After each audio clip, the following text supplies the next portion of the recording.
I used to think that healing was a big old warm hug from God, but nobody warned me what healing would really feel like. They didn't tell me that healing would be a thing where you will feel like it was being pulled apart until you actually get put back together again. But let me explain.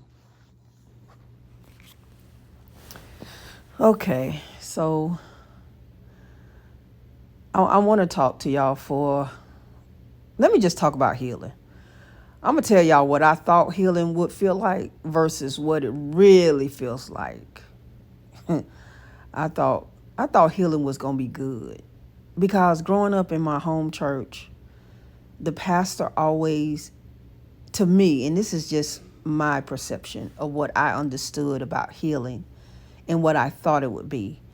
I thought that healing was always going to just be this great, magnificent thing because the preachers that I've heard throughout my life, and I've been in church the majority of my life, almost 50 years, when I heard a sermon about healing, they always made it seem like healing was good. And don't get me wrong, healing is a good thing, but they don't talk about what healing really feels like. They don't tell you that healing is lonely, confusing. They don't tell you any of those things. And I am like, this is crazy. I do not want to go through this. I don't want to hurt. I don't want to be in pain. I don't feel like crying. I don't want to cry. And I started journaling when I was 17. And that's what I did throughout the majority of my life was journal. Journal, journal, journal. When I was angry. Most of my journal entries are anger pages. That's what I called them. Because every time I was angry or when I went through something, I would journal. I journaled about when I tried to be celibate. I journaled about, when I, was in this relationship with this guy and what he did, it just, I did a lot of stuff. A lot of stuff. And I wish people would tell the truth about healing, but I'm going to tell you the truth about healing. Healing sucks. Healing is messy, and I hate it. And I don't like to say that word because really the only time I use that word hate is when I referred that word to my biological father. And you can hear my story. I shared my story on, of course, on my YouTube channel about a month ago. And now that, and then also, let me just back up. So when I was married, my first marriage, I married him very quickly. We only knew each other for 6 weeks before we got married, which was the dumbest thing I ever could have done. And ended up being abused by him, my husband, for 10 of the years that we were married. We were married for 11 years before we got divorced. But the majority of the marriage, I was being abused by him.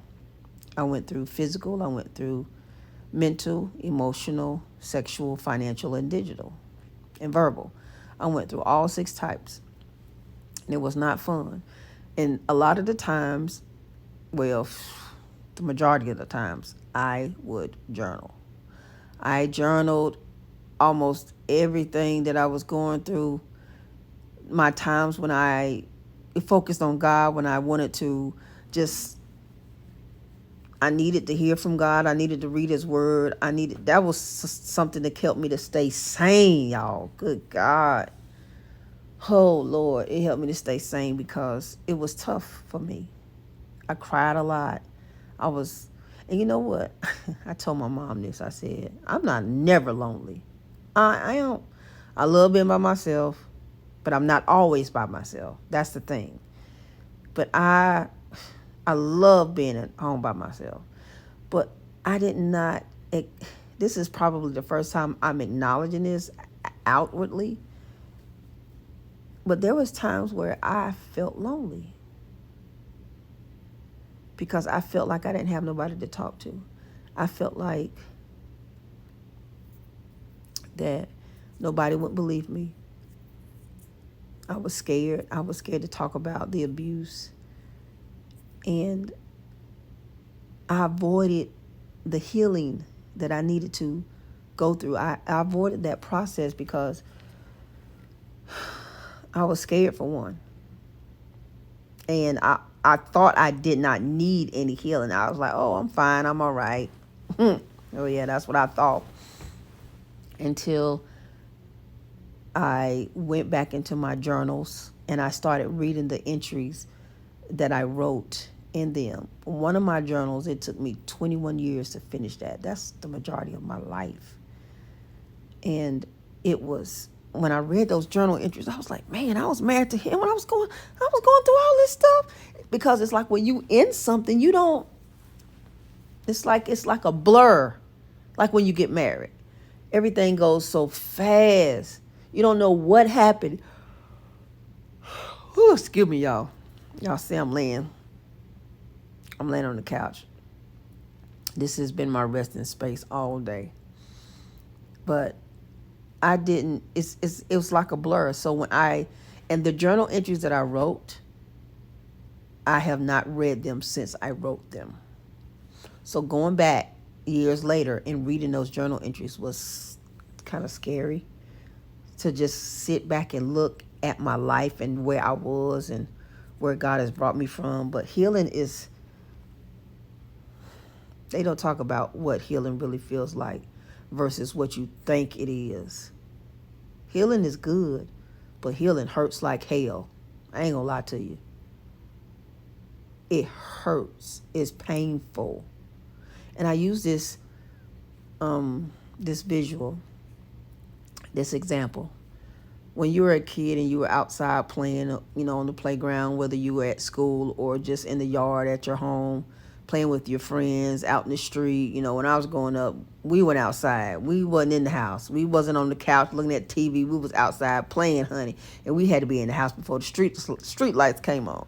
So you be outside playing with your friends, and then you rough. You rough and tough, honey. In the summertime, we didn't wear shoes. We was barefoot on dirt and everything. And then somehow or another, you gonna get some cuts and bruises and scrapes and scratches and probably a few broken bones or sprains and all this other kind of stuff. And so when you get a sore on your elbow or your knee, which is the most common places that you get sores, when you fall off a bike or you trip or you fall off a skateboard because you're trying to learn how to ride it, you get a scab eventually, but it will bleed first because your skin is being torn now. And you go through that bleeding part, you go through it being, you sting it, you go through all of that stuff. And then you crying because your mama either put alcohol on it or peroxide or iodine, but they called it something else back in the day.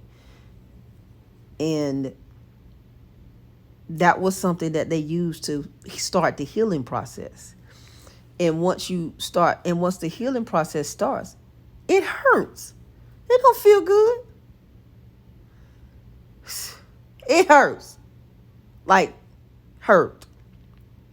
And then it gets a scab on it. So once it gets a scab, then it begins to itch because now it's healing some more.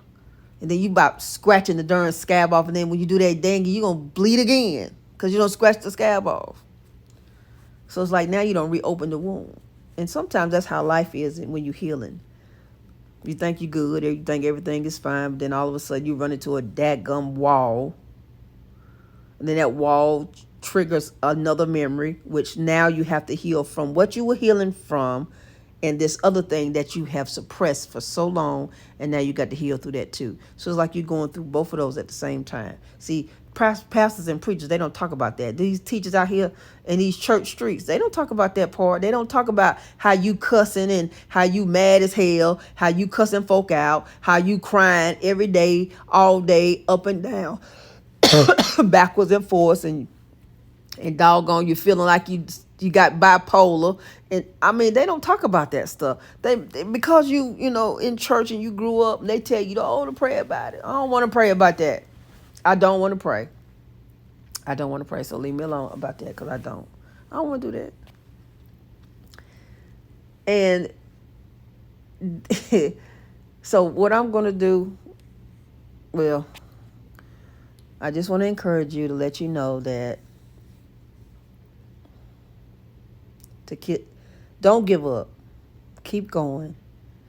Yes, it's going to hurt like hell, but it's not always going to hurt. Eventually, the pain will go away.